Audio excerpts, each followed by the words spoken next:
Hello students, welcome back to our channel மாணவன் ஆசிரியர். இந்த விட நம்ம என்னோட பார்க்க போகிறோன்னு பார்த்தோன்னா 8ஆம் வகுப்பு தமிழ் காலாண்டு பொதுத் தேர்வு செப்டம்பர் 2024க்கான கவர்மெண்ட்டோட அஃபிஷியல் ஒரிஜினல் கொஸ்டின் பேப்பர் தான் பார்க்க போகிறோம். ஸோ அது பார்க்குறதுக்கு முன்னாடி மாணவன் ஆசிரியர் யூடியூப் சேனல் சப்ஸ்கிரைப் பண்ணிக்கோங்க. கீழே இருக்கிற பெல் ஐக்கானை ப்ரெஸ் பண்ணி ஆன் வச்சுக்கோங்க.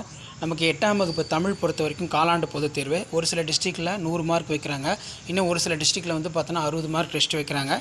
ஸோ கண்டிப்பாக இந்த கொஸ்டின் பேப்பரில் இருக்கக்கூடிய கொஸ்டின் எதுவும் ஸ்கிப் பண்ணாதீங்க. லாஸ்ட் மினிட் வந்து பார்த்தோன்னா 8ஆம் வகுப்பு மாணவர்கள் உங்களுடைய காலாண்டு பொதுத் தேர்வு செப்டம்பர் 2024 ப்ரிப்பேர் ஆகிறதுக்கு கண்டிப்பாக இந்த கவர்மெண்ட்டோட அஃபிஷியல் ஒரிஜினல் கொஸ்டின் பேப்பர் ரொம்ப யூஸ்ஃபுல்லாக இருக்கும். ஸோ இதில் இருக்கக்கூடிய வினாக்களை எதுவுமே வந்து பார்த்தீங்கன்னா ஸ்கிப் பண்ணாதீங்க.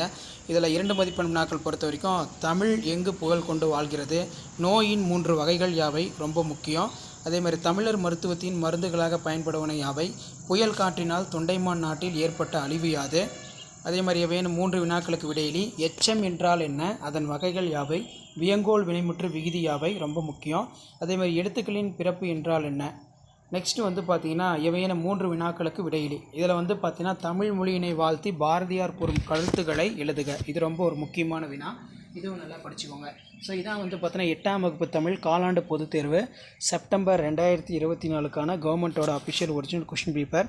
அதே மாதிரி ஓடையின் பயன்களாக வாணிதாசன் கூறுவன யாவை, எவையெல்லாம் ஒரே குடும்பத்தை சேர்ந்தவை என சியாடல் கூறுகிறார், நோயின் வகைகளை அவற்றை தீர்க்கும் வழிகள் குறித்து நீலகேசி கூறுவன யாவை. ஸோ அதற்கு கீழே வந்து பார்த்திங்கன்னா விளையாட்டுப் போட்டியில் வெற்றி பெற்ற உங்கள் நண்பனுக்கு பாராட்டு கடிதம் எழுது, நீ சென்று வந்த சுற்றுலா குறித்து உங்கள் நண்பனுக்கு கடிதம் எழுது, மூளையின் வலது இடது பக்கங்களின் செயல்பாடுகள் குறித்து தொகுத்து எழுதுக. வெட்டிக்கிளியும் சருகுமானும் கதையை வந்து நல்லா படிச்சுக்கோங்க, கண்டிப்பாக கேட்பாங்க. நெக்ஸ்ட்டு நான் விரும்பும் கவிஞர், நோயற்ற வாழ்வே குறைவற்ற செல்வம், நல்லா படிச்சுக்கோங்க. ஸோ இதான் வந்து பார்த்தீங்கன்னா 8ஆம் வகுப்பு தமிழ் காலாண்டு பொதுத் தேர்வு செப்டம்பர் 2024க்கான கவர்மெண்ட்டோட official original question paper. So மறக்காத வீடியோ ஃப்ரெண்ட்ஸுக்கு ஷேர் பண்ணுங்கள். மாணவன் ஆசிரியர் யூடியூப் சேனல் சப்ஸ்கிரைப் பண்ணிக்கோங்க. தேங்க்யூ.